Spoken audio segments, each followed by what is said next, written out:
We've been getting a few requests via Facebook from people asking us to share some tips on how to garden without spending any money. And fair enough, we showcase so many products that make gardening easy, but at the end of the day, it does cost you some money. So here's some sensational plants that you can grow at home in your garden that won't cost a cent. Everyone seems to have a veggie patch these days, and with space at a premium in the Aussie garden, maximising your return has us often wanting to harvest every single plant. The thing is, when you buy a packet of seeds like these, you'll find that they've actually been grown in another country. Now, the problem with that is they're not adapted to your environment, your home garden environment, which is unique. But the brilliant thing about plants is that they actually soak up all of the atmosphere. They work out the climate, they work out the soil moisture, the overall environment they're growing in, even the pests that attack them.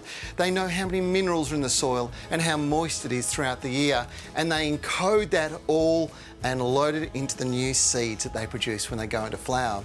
That's why collecting seed is so important, because the next generation is actually perfectly adapted to your garden environment.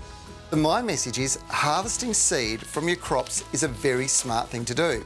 So when you plant out a punnet of 10 seedlings, let 2 of them go to seed. In other words, don't harvest them. That seed can then be collected and dried and used next year, saving you the expense of buying new packets or punnets. The next time you go and buy fresh fruit and veg, think about what you're getting, because not only will you be getting the fruit to eat, or in the case of the pineapple, but you'll actually get this top bit. Cut that off and sit it outside in a nice dry spot. Let it dry out for a few days, even a week, it won't matter. Then pop it into a pot. Now here's a little tip. You need some good potting mix in there, but only about half a pot. Keep it a little bit deeper if you can. Don't fill it to the top. Pop your pineapple inside, and within 24 months, you will have a brand new pineapple ready to harvest. You can plant these in the garden in a bright, sunny spot. They do exceptionally well in pots. And as they get growing, and it's going to be springtime when you really see them start to take off, give them a little feed with a bit of liquid fertiliser just to get the best results. But think about it. Every time you eat a pineapple, if you take the head off and plant it, you'll get a new pineapple a couple of years down the line. If you love garlic because it's good for you, then why not grow your own? The thing is, garlic grown in veggie patches keeps many bugs away. In the rose garden, it helps keep aphid infestations down. It's simple to grow. You just need those little bulblets from the garlic clove kept to one side in a dry, dark spot, ready to plant in autumn.